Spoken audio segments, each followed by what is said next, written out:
दोस्तों, यूं तो रामायण में कई किरदार ऐसे हुए हैं जिन्होंने लोगों के दिमाग में अलग-अलग छवि बना रखी है।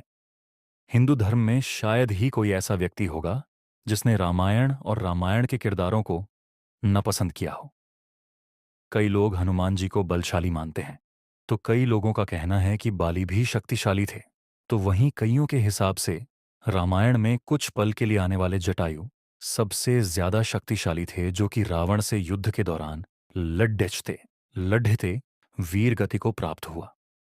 लेकिन इन सब में एक जो सबसे ज्यादा ताकतवर किरदार था, जिसके बारे में आप सबने सोचा तक नहीं होगा, हम आज आपको उस किरदार के बारे में बताने वाले हैं। जी हाँ दोस्तों, हम बात कर रहे हैं वीर जामवंत की। जामवंत वही थे जो एक यानी कि भालू के रूप में श्री राम के साथ साथ लग गए थे।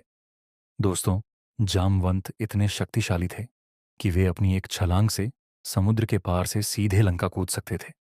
लेकिन उन्होंने ऐसा क्यों नहीं किया, बताते हैं आपको इस वीडियो में हमारे साथ अंत तक।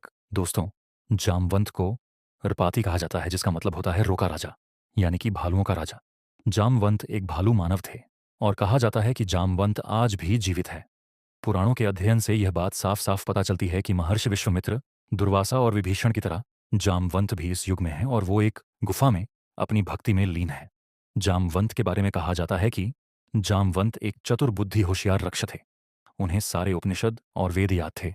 परशुराम और हनुमान के बाद जामवंती एक ऐसे आराध्य हैं जिनका तीनों युगों में होने का वर्णन मिलता है। वहीं पुराणों और धर्म ग्रंथों की माने तो कहा जाता है कि वो आज भी जीवित है।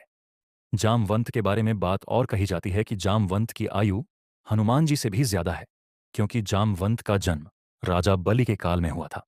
उस समय सतयुग चल रहा था, जिस वजह से जामवंत की आयु पर श्रम की आयु और हनुमान जी की आयु से भी लंबी है।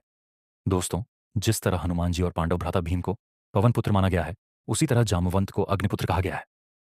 जी हाँ दोस्तों, जामवंत